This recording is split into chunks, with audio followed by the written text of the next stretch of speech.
What would you be willing to do to have the ultimate plan to brute force your Spanish to achieve all of your language goals? Today, there are so many options out there, so many different resources that it can be kind of overwhelming and a dilemma for language students to know which one to use, which is the best use of their time. Am I wasting my time if I do this activity? Could it be better used for this other app or activity or class? So I want to look at three different styles or plans of studying language with you to help you identify within these three which activities could best work for you so that you can focus your energies and become fluent or achieve the language goals that you have in mind, achieve them faster. After we look at these three, I have a wild card activity that I'm going to share with you that I personally did myself over the years, and I feel like it's the activity that could be missing in most of your language plans. It's something so simple to do, and it will really help to push you over into another level of language fluency.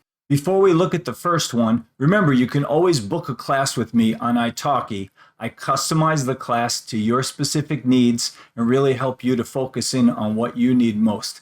Let's look at these three different approaches to learning language. I call these three different approaches: the first one, online; the second one, the traditional approach; and the third one is the technology-driven or the passive approach. So let's talk about the online approach first.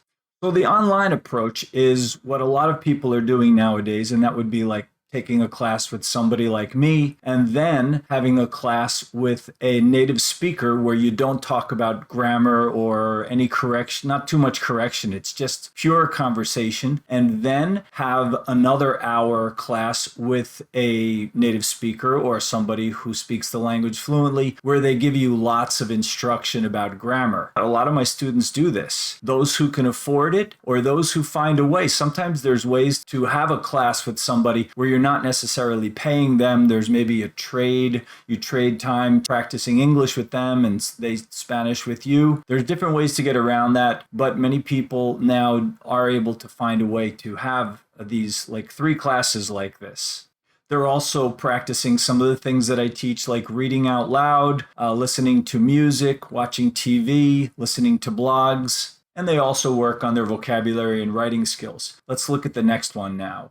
The traditional one. And that's the one that I basically did. It's in the old days, but some of you may have experienced this, studying Spanish or whatever language you study in school, in high school or elementary school too. The difference is that with me and with a lot of my students is I never stopped studying Spanish. From the time I started in high school, I never really stopped. Even until now, I'm always trying to improve my Spanish. Even though I've been fluent for decades, I still look for a way to improve both my Spanish, my English, or any of the languages I study. I always want to improve them. But a lot of my students, they studied Spanish in high school, say, maybe even in college, but then they stopped. They never really achieved fluency, so they stopped completely, maybe forgot about it, and it just basically all their skills almost went away. Then they realized later, like now, I really want to learn Spanish. And so they're trying to remember everything that they studied back then. So this traditional way starts with school and then maybe taking some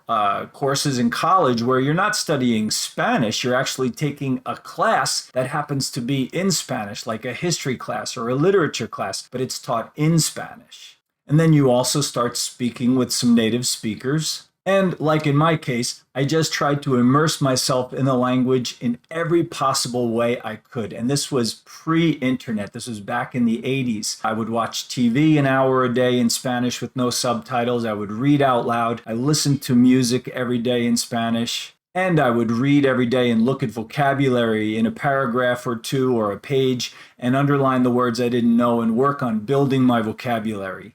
And then finally, the icing on the cake, I went abroad and I was living in Spanish-speaking countries. And this really is one of the best ways, but not always a possibility for everybody. Okay, so we looked at the online approach and then we looked at the traditional approach. Now let's look at the technology-driven or the passive approach. In the technology driven or the passive approach, people use a lot of apps like Duolingo, Pimsleur, Rosetta Stone, listening to blogs every day, watching YouTube videos, of course, and Netflix, and getting some comprehensible input. So hopefully I mentioned some of the ones that you're using. And what a lot of my students are asking me, Mark, which one of these should I be using? Can you help me focus in on which ones I'm wasting my time with and which ones are going to reap the most benefits? The answer is it's simple in some ways, not so simple in other ways, because it's really up to you. But remember, I'm going to tell you another wild card activity that's really, I think, going to answer the question for most of you. What's really going to help most of you find that fluency that you want. But first of all, you need to consider all of the activities that we mentioned and other ones that maybe I missed. And you have to identify in yourself what is your language style and what are your language and learning abilities. Now, you've heard that people are different types of learners. There are visual learners, auditory learners, and there are kinesthetic or tactile learners, people who need to doodle and write down words, or they have to pace, walk around, they fidget, tap their foot or their hand a lot. You know, we were scolded for this when we were in elementary school, but it actually helps them to focus by constantly being in a little bit of movement. Other people don't need that. Some people only need to hear the speaker and they learn really well. And some people need to see. Now, I think I'm a visual learner. And a lot of people say that. But I purposely, when I studied French and Russian, I purposely used Pimsleur, which is basically 100% auditory. I only wanted to hear and repeat the French language and the Russian language because I realized when I started to look at it and read it, it was just confusing me in the sense that I wanted to pronounce too many of the letters that were on the page. And in French, you don't pronounce a lot of the letters. You don't pronounce them the way they look anyway, from my perspective. So I didn't want to see them. I just wanted to hear and repeat. So even though I am a visual learner, I tapped into the auditory learner ability. So there is a bit of control that we have there, but you need to identify what kind of learner you are. And your teacher, if you have a teacher, he or she should know that too, because that will help you both to be able to know where your strengths and weaknesses are. And then look at all of these activities, these resources, and prioritize them. Which ones are helping you the most to feed that ability, that language ability? Which ones work the best? Don't fight against yourself. If you're weak in one area, and I don't mean weak in a linguistic area, but I mean if you're just that type of learning doesn't work for you, then obviously don't do it. And if you don't like it, don't do it. You need to try to find what are the most fun activities for you. So if you enjoy reading mystery novels, well, then do that with your Spanish, even though they might be at a difficult level. At least you're going to enjoy looking into it, or science fiction or romance or comedy, whatever the thing is that you like. Try to combine that with your learning style. That's why I say, for example, if you're watching Netflix movies, you're trying to find something that's in Spanish. I think it's definitely the best if you're watching a TV show or a movie or something in Spanish to find something that's originally in Spanish, right? Because culturally it will be more Latino or Spanish or something like that. The mouth movements are going to match what they're saying. It's not going to be dubbed. But if every single show and movie that's in Spanish you're just bored or you just can't stand it, then go on to something that originally was in English, but now it's dubbed into Spanish. This isn't the ideal, right? I'm not saying that's the first choice, but at least now maybe you like it. Maybe it's some TV series that you love. You can never get enough of it. Well, watch that in Spanish, because right off the bat, you know the topic of the episode or the movie, you're enjoying it, you know what it's about, but now watch it in Spanish. Of course, the mouth movements aren't going to match because it's dubbed, but one of the positive things about watching a translated or dubbed TV show or movie. The interpreters are professionals, and they speak nice and clearly, and they use really good Spanish. And someone might say, oh, but that's not reflecting reality. But at your level, it actually works for you, because then watching or listening to actual native speakers on the street in a natural conversation can be really frustrating, because they're blending words together too much, or they're leaving too much out of their words and just mispronouncing them too much for you at your level, and it just creates frustration. So that doesn't help. You want to be encouraged. I wouldn't completely cross off your list watching something that's dubbed. That can be really good and beneficial. So try to find and try to create a list of and experiment with different ones of these activities that I mentioned in these 3 different study styles. The ones that work best for you, that you can put into the time, the amount of time that you've allotted each day. Is it a half hour, an hour, 2 hours, or 3 hours? I've heard all of those amounts of time with my students per day that you can study. The key is if you can study every day, or at least 5 days a week.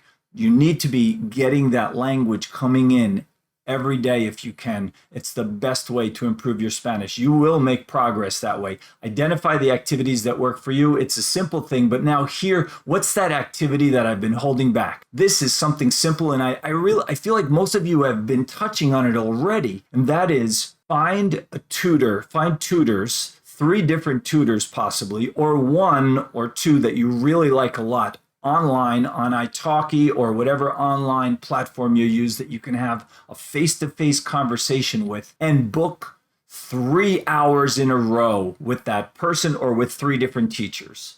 So if you don't want to do it with one person, you have let's just say, to give you an example, you have a teacher from Venezuela, you have a teacher from Colombia, and you have me. You could do a class with me or somebody from Spain, but you book them purposely all 3 in a row. So it's 3 hours in a row. Why? You might say, oh, that's overwhelming. That's exhausting. Exactly. We've all had experiences in our native language where we were just with our friends and just talking and having a great time. Remember in college where you would just talk and talk and talk, and then after whatever you did, you went out to a diner early in the morning until 3, 4 in the morning, and you're just speaking with them. This is why we are completely fluent in our native language. You need to reproduce this in Spanish. You need to have some of these marathon experiences in Spanish. You can create it. Book 3 hours in a row, or say 3 hours, that's nothing. I'm going to book 5 hours in a row. But I recommend booking 3 hours in a row with 3 different teachers, or 2 90-minute, but try to get 3 hours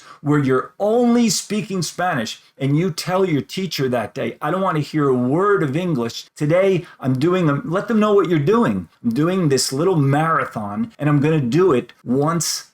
Try to do it. I would do it, if you can afford it, once a week, but at least once a month. Do this at least once a month, where you do this little mini marathon of Spanish. This is going to push your brain into the Spanish realm. I had these experiences when I was in college. I would go out with my friends on the weekend. We'd go to a Latino dance club or something. We're speaking Spanish the whole time. And then sometime after that, we continue to speak Spanish. And then I'm driving home and I realized I was still thinking in Spanish. I thought, this is great. And that's when I started to notice the difference from using Spanish to Spanish becoming part of me, right? Because it was just happening. And it was after only a few minutes, I realized, wow, mira, estoy pensando en español. Wow, esto es increíble. I'm thinking, wow, I'm still thinking in Spanish. This is incredible. And it was just automatic. That's what you want, right? You want it to be automatic. You don't want to be thinking about masculine, feminine, and all the different things, the complications that come up in learning a language. So try to do that. Try to put these into effect.